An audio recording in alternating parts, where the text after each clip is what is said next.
Transit service, moving forward. Live proudly, boldly, and with peace of mind by advocating for your health with an early cancer screening. The LGBTQIA+ community is at higher risk of cancer, but screenings can detect cancer early when it's most treatable, giving you the power to live exactly as you are. Talk to your healthcare provider today. If you don't have insurance, talk to a nurse navigator to see if you qualify for free screenings.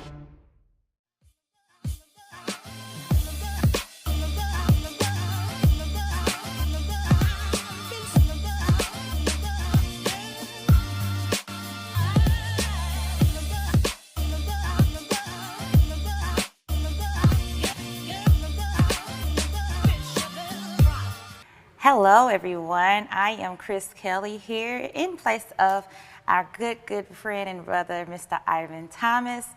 I am here with Good Morning Wilmington, and I have Mr. Richard Garrett here from the Children's Beach House, and he's here to tell us all about what the Children's Beach House is and how they're impacting the community.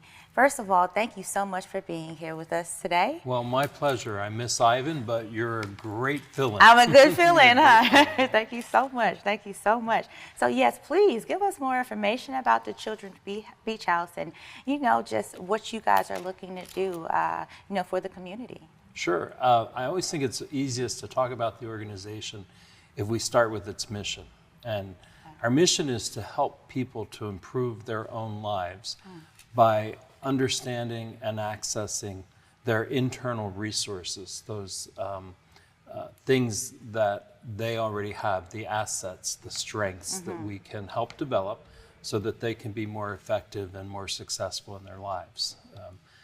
And we do that primarily through building relationships with kids, families, and communities, and helping them to understand what's already within yourself, within your family, and your community that can be developed to help you be more successful.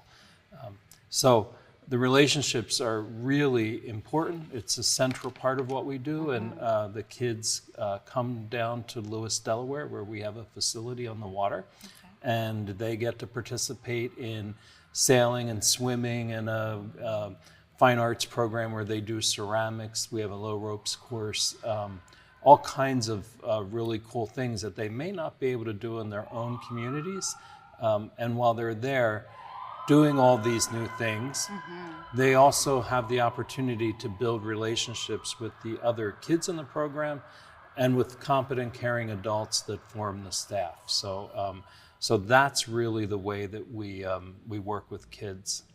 It makes a lot of sense if I tell you about the kids that we serve.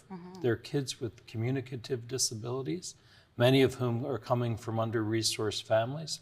So communicative disabilities means that a child has a speech, language, or hearing problem. And those are the kids that get left behind, that don't get included. Yes. They don't get invited to play sports or come to birthday parties, but they're made fun of a lot. Yeah. And for them, life is full of a lot of risk, because if you think about a child who's not connected but desperately seeking connection, that opens the door to a lot of risks that could come in: drug and alcohol, abuse, teenage pregnancy, truancy, dropping out of school. All those things become a bigger possibility in their lives than maybe in some other kids' lives. So the work that we do is targeting those kids and then taking them out of their environment, bringing them to someplace different so that they can shift their perspective a little bit. Yeah. So it's really cool work. Yeah, I love that. And again, basically you guys are just bringing that bridge, you're bridging that gap between the community and the kids and the resources, because a lot of people don't know that these resources are available to them, and exactly what those resources are, So I love it how you guys, are helpful in that way and changing lives, and just introducing the children to different things and activities so they can just go on this this journey of self-discovery. It really is about self-discovery Yeah. and about understanding what are the strengths, what are the good things about me that I can develop. We always say, you know, kids aren't vessels to be filled, but they're fires to be lit. Yes. So we're not trying to pour information into kids, we're trying to figure out, and for kids and families and communities too, what are those assets or interests or passions that we could spark that could change their lives. And if you think about a kid who has a penchant for singing, but never has really good training or opportunity to perform, you provide that and all of a sudden you've changed a life. You know, so Definitely. it's that kind of thing. Definitely. I love it. So what are some unique things about Children's Beach House that you would like to highlight and tell everybody, you know, a little bit more detail about you guys? So one of the best things I think about the Beach House is we accept children from all over the state of Delaware who are between 7 and 12 years of age. And once a child and family is included in the program, they stay with us until the child graduates from high school. And all of us know that high school graduation is one huge challenge, that if kids get over it, overall, they're going to do better in life, right? Yes. Compared to those kids who don't achieve that milestone. So, so we stick with kids and families because we want to see each child hit that milestone. So that means that kids could be in our program for, you know, 5 to 10 years until they get to that point. So it's that's a pretty exciting part of the way that we work. We also have a pretty robust outcome measurement program. So we're really looking at how do kids feel about themselves? How do they feel about their experiences at school? How many friends do they have? How do they feel engaged? We constantly are measuring that and then tweaking our program to see if we could support it. So tell us about some interesting projects that you guys got going on. Sure. I think the most exciting thing that we have going on right now, Chris, is, you know, before COVID, we served about 104 kids and families across the state, and we've been able to slowly boost that up to 125 kids and families. But about a year ago, the board of directors took on a huge project to move our total numbers up to 250 kids across the state. So we're going to more than double what we're doing now. And so my big job right now is to be out in the community trying to find sustainable funding. Because we serve kids over such long periods of time, you know, finding a couple of dollars for this year doesn't really guarantee we can still be there and serving kids for the years after that. So we're out there right now and we're trying to raise between 500 and 600,000 more a year so that we can take this step, we can offer services to kids and families, and we can be assured that we're actually going to be there to perform the service as the kids get older. That's a really exciting thing for us. You know, we're looking for this growth, and once we get that achieved, I think we'll be looking at more kids and families.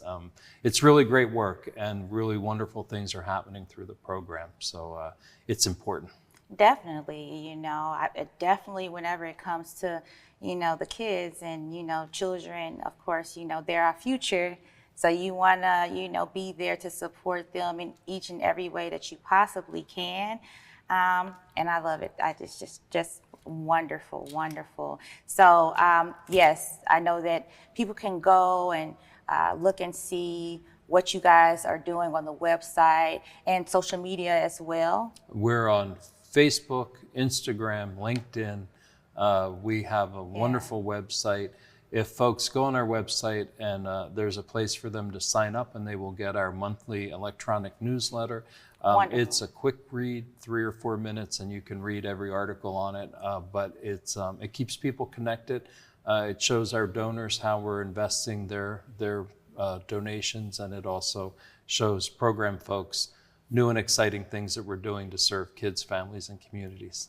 And another thing I kind of wanted to touch on too, the program itself, it's on the weekends and during the summer?